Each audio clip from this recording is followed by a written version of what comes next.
Hey, my name is Tone, and today we'll be taking a look at the Transformers Shattered Glass, Decepticon Flamewar, and Fireglide. So here she is, and we'll obviously take a look at the packaging. So here we got that Shattered Glass artwork right there. Really fantastic artwork of her. And then of course Decepticon insignia. Decepticon insignia, and bottom. Some more artwork. And yeah. And then you got a promotional shot of her and Fireglide, and then you got a, let's focus, a bio if you want to read that. And moving on, here we have Flamewar and Fireglide. And for those of you who want to know the background of Flamewar, I don't even know her, to be honest. All I can remember is that she started off as a convention exclusive, not in Shattered Glass, but in a different continuity. And I don't really know that much background into her besides that. I mean, she got several toys from TF Prime and such. But Flame War is that one character that some of us fans just don't really know her that much. Until now, when she was announced to be the fourth figure of the Shattered Glass, I was honestly surprised, considering this is a character that, I don't know, she looks less of a heroic Decepticon and look more of an evil Autobot. But the comic book proved that wrong, because, I kind of judged by the color scheme, but yeah, the comic definitely proved that wrong. And yeah, I can see why she's a heroic Decepticon. And we'll take a look at Fireglide here. So he's basically a repaint of that one Battlemaster that I can't remember the name of it, which is a Pteranodon. So yeah. The details on him, I mean, he has less paint. Besides, the eyes are painted, but that's the only source of paint that you would see.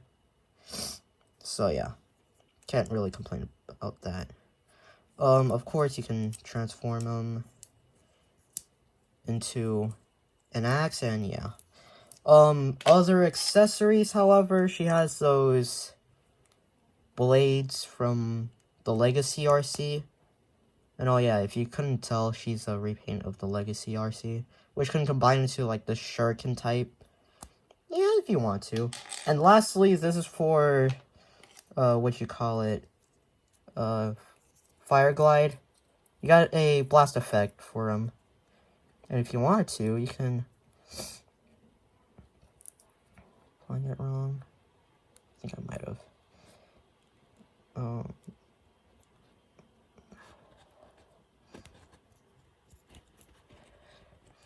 Yeah, you can have that happening, and it looks like she's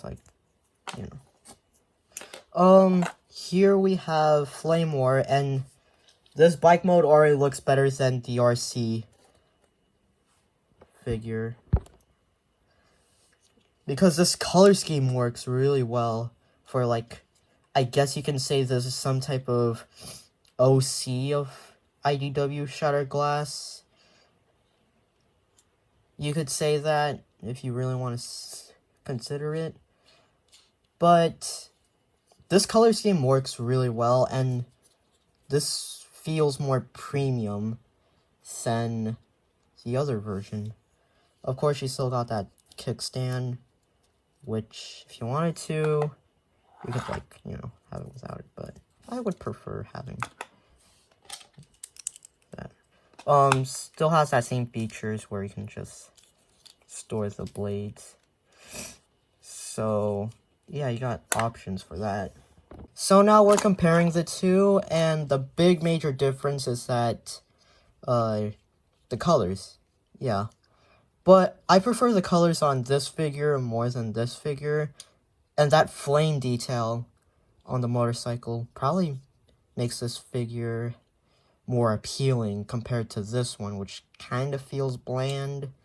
But since this is supposed to be a redesign of Transformers Prime Arcee, I don't have to criticize about this being like a redesign of like some other continuity of Flamewar, considering I don't even care about the figure, or not the figure.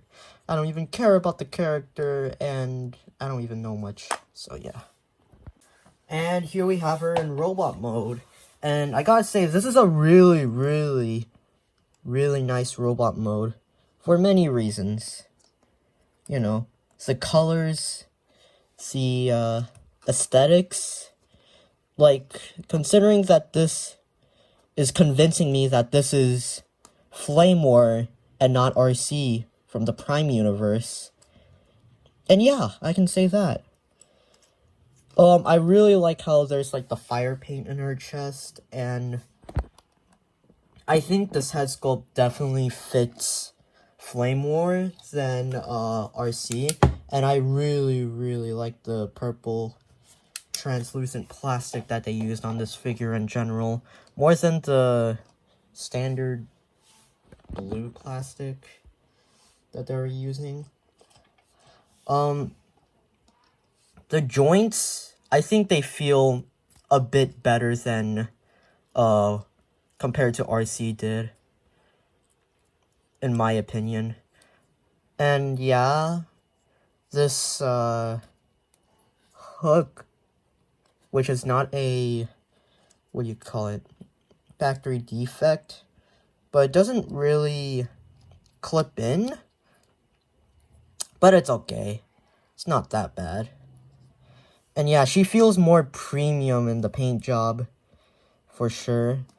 And there's a lot of details that I like about her. And yes, I have her with this look instead of like, what do you call it, this look. Considering that I want this to be a different figure compared to Arcee. And yeah, it does. You know, different paint apps, different everything. Of course, like I said, you know, I'll go over the transformation for this guy, since this guy's pretty easy. She can hold Fireglide if you want her with that look. It's totally up to you.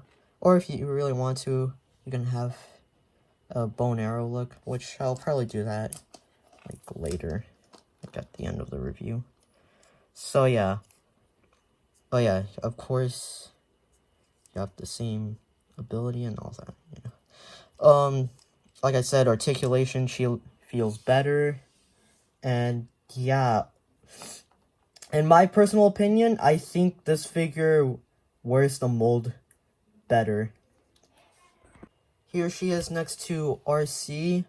And like I said, this is convincing me that this is like, you know, an original character. And like, you know, a figure that definitely wears the mold more than this figure. Because this figure is supposed to be a redesign of Transformers Prime Arcee, while she doesn't even look like she's Transformers Prime Arcee. And that head sculpt, compared to her, she definitely has the better head sculpt, in my personal opinion. Here she is next to Megatron and Starscream. And I can't wait for Soundwave, and I think Hasbro changed the release date for him, so he might be coming soon, who knows. Subscribe to this channel. So my final thoughts on this figure, yeah, it's like I said, she definitely wears the mold better than Arcee, because Arcee, as much as I like Transformers Prime Arcee and Transformers Prime in general, the Legacy figures just left a lot to be desired. Unlike this figure, which is gonna get a 3.5 out of 5 for me.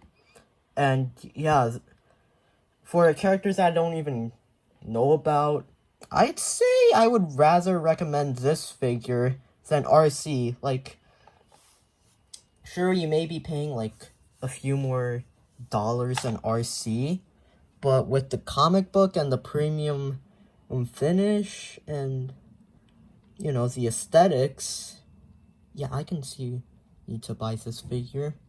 And since we have less Decepticons, and no, I don't count Slicer as a Decepticon, yeah, she's definitely a good addition to the Decepticon ranks. And yeah, that's basically it for this review, and I'll see you in the next one. Peace.